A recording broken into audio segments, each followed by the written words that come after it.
We used to be a sport, a proper sport. But nothing is immune to the passage of time and the winds of change. And in NASCAR, this includes everything from the on-track product to the fan experience. So join me as we reminisce about 5 great things in NASCAR that are no longer with us, including this poorly aged t-shirt that I'm wearing. I think it's safe to say that most NASCAR fans, especially Kyle Busch fans, miss full practice sessions. Ever since the pandemic, NASCAR has dramatically cut down the amount of pre-race practice.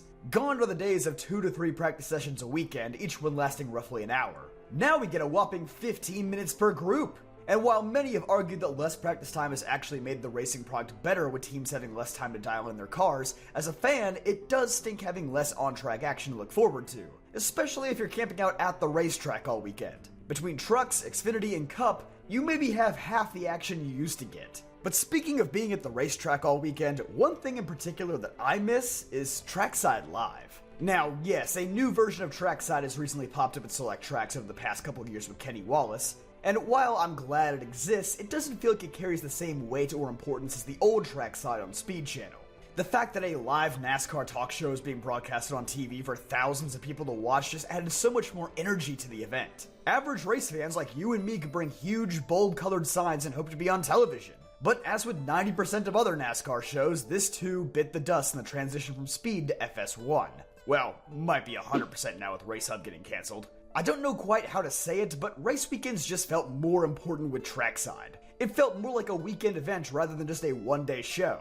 And I suppose the lack of practice is also added to that feeling. While I'm glad Trackside is now back in some capacity, it's not fully back until I can get my neon green Kyle Busch Sucks banner on national television. Actually, for the whole number 2 spots, can I just say that I miss Speed Channel? Or Fox not sucking on a regular basis? That could work too. But moving on to number 3, has anybody else noticed that racetracks don't really do programs anymore? Unless it's like the Daytona 500, the Southern 500, or maybe an inaugural event like the Chicago Street Race. Don't quote me on that, I wasn't there, but maybe they did have programs for that one. But yeah, if you're just going to an average race, odds are you probably won't find a program anywhere. Which stinks because not only do they become great collector's items, but they're the perfect thing to have a driver sign. Like, am I gonna go out of my way to buy a Ricky Stenhouse diecast to have him autograph it on the off chance that I meet him on pit road? No.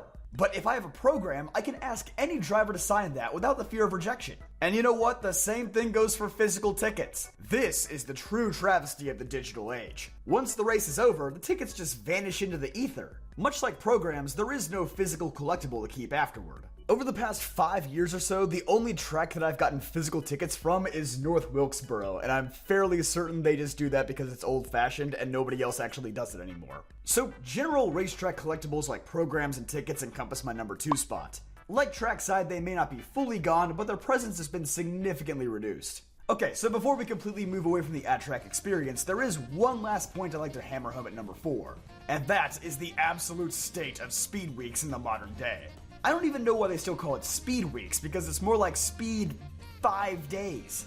Back when we had the Rolex 24, followed by the Clash at Daytona, followed by multiple days of practice, and then qualifying, and then the duels, and then happy hour, and then the actual 500 itself, it felt like a massive kickoff to the start of the season.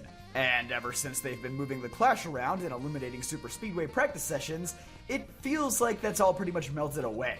Heck, IndyCar gets the entire month of May to lead up to their biggest race, but Daytona can't even get 2 weeks of hype? And now, with it sounding like the Super Bowl may be changing dates soon, it seems highly unlikely that Daytona is ever going to get that much spotlight ever again. And I'm by no means an LA Clash hater or anything. For what it's worth, I think those races were fun, but they just don't have the same oomph as the old Clash. At least back when it was just pole winners and it wasn't a big stupid crash fest. Man, NASCAR, can you just listen to Dale Jr. on this one? We don't need a second all-star race, just run the old style Clash. Make pull awards actually mean something again. On that note, the 5th thing I miss being important is points. I know that the current day playoff format is far more entertaining and rewards winning more than the old system, but you know, there was a real charm to good old-fashioned points racing. Those stories of Dale Earnhardt crashing out of races and then having his crew repair the car in record time so that he could go back out there and score that 27th place finish for those valuable points, we just don't have that anymore. Partially because of the DVP clock, I think NASCAR knows that points racing is basically dead for most of the season, so they just added that rule to stop wounded cars from returning to the racetrack. And this is made even more obvious every year when they arbitrarily extend the DVP timer whenever the playoffs start. You ain't slick, NASCAR, I know your games. But yeah, now DNFs and top 5s essentially don't matter for 2/3 of the season. I feel like there's almost too much of an emphasis on winning and nothing else, which wouldn't be as much of a problem if it weren't for the fact that NASCAR has gotten progressively more chaotic over the years. With unlimited overtimes and fields being closer than ever, most of the time the winner of the race isn't at all who you'd expect it to be. Winning on sheer accident happens pretty frequently in NASCAR these days. Which, again, great for entertainment value, but at the same time, so much of the season, or even so much of the individual races, feel like they barely matter anymore. And I personally miss that. Not as much as I miss 900 horsepower and center door numbers, but I think those points have already been beat to death. But you know, maybe the thing I miss the most in modern day NASCAR are those NASCAR NFTs. Oh, I meant that I actually miss making fun of them. They were horribly stupid. Yeah, does anybody else remember in 2021 and 2022 how every racetrack was making their own NFTs and NFT diecasts were a thing?